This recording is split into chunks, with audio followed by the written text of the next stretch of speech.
Alright, so I'm here in the heart of Kentucky. I made a 15-hour drive from just outside Boston all the way down to Kentucky State University to present on my efforts growing pawpaws up in the Northeast. So, because it's such a long drive, I've made a trip out of it, and I've been visiting people to acquire both knowledge and fruiting trees along the way.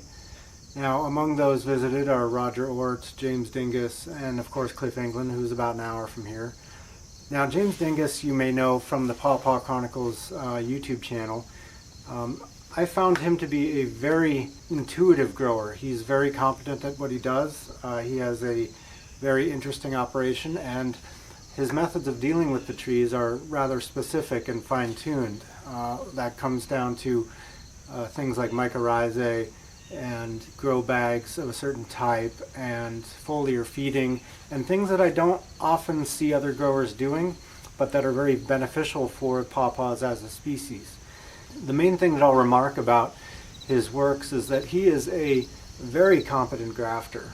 He has some of the cleanest and most beautiful, vigorous grafts that I've seen in my travels, and that's not just this trip, but over the years. So I was very happy to acquire trees from him. I know they're going to do very well. So what follows is footage of our visit. Enjoy. Here with James Dingus. This is his operation. It is Pawpaw Extravaganza. He has some very advanced methodologies for dealing with the species. He just showed me his root trapper bags, his little seedlings. He's got several grafts in these new greenhouses. It's quite the operation here. This is James's established patch back here. He's got a lot of trees. They're all very healthy here. See, deep green and lush. Certainly knows what he's doing with regard to these. Right there are both Wabash, but I planted them next to each other because that's a grafted seedling from the Pawpaw Festival, and this one here being a root sucker, I wanted to do a comparison between the two. Yeah, yeah. We have a lot of fruit in there. And see that cluster of fruit right there? Yeah. That's a cross between NC1 and Overleaf. NC1 and Overleaf. That's the reason why the blue zip tie is there. Yeah, so you mark it. Yeah, I got a few of them marked in here. Here's one right here that's marked. Yeah. There's a cluster over there somewhere that's marked. Yeah. Yeah, these are big plump fruits. Mine don't look this big. Mine never look this big, honestly. Look how big the ones on that side are. Yeah. Oh yeah, yeah, look at that. Wow. Overleaf. Gigantic. Yeah, wow. Sunflower, scion from Kentucky State.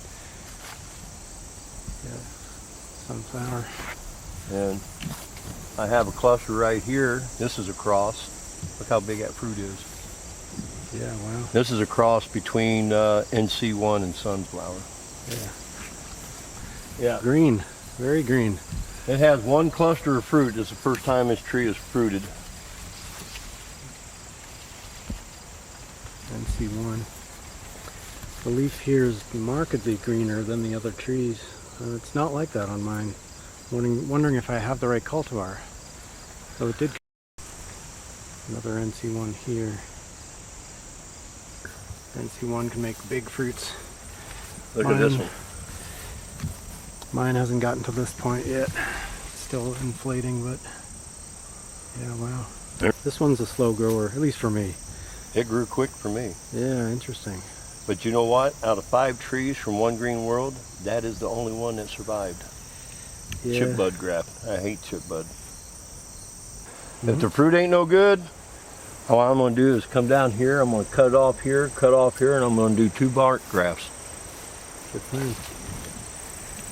Tree right there was grafted in 22. Yeah, pretty 12, 16. 4. Here where he dug up through. Voles. Destructive little things. Look what it did to this, to Davis. Oh. The leaves are just started falling off in the last couple of weeks, but the leaves stayed like this.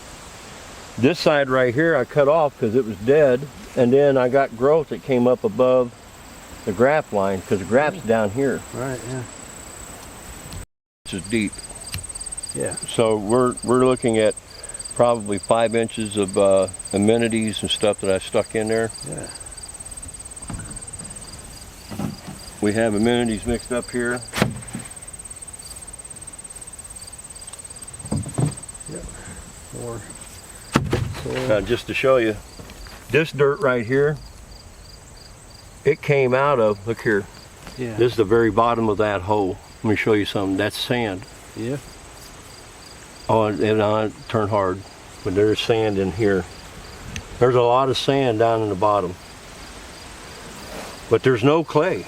No Every clay. bit of this, all this dirt came out of that hole. There's no clay. No clay. Very happy Susquehanna. You can see it has quilted leaves, typical of the cultivar. Look at this broad leaf here, man. Yeah, that's a big leaf. Beautiful. Yeah. Firsthand. Yeah, exactly. These root trapper bags. These are. It's super tempting to go home and order like 100 of them. Those bags right there cost me $3.40 a piece. That's not bad. Well, For what they are. yeah, and actually, to tell you the truth, the bag is reusable. Yeah, yeah. Reusable. Look at all the root left in there. That they got trapped. Yeah. That's what it does. It traps that root. That slow release food source. Yep. And ironite, it won't burn the tree. James Dingus is a very intuitive grower, as I mentioned earlier. He's picked up on the fact that mycorrhizae are of significant importance with pawpaws. He's picked up on the fact that they love foliar feeding. And he's picked up on various soil amendments that seem to do them some good. So I learned a good deal from him during my visit, and I'm glad to know him. So follow him at Pawpaw Chronicles. Here's the link right here, between my fingers hopefully. And enjoy the rest of the week.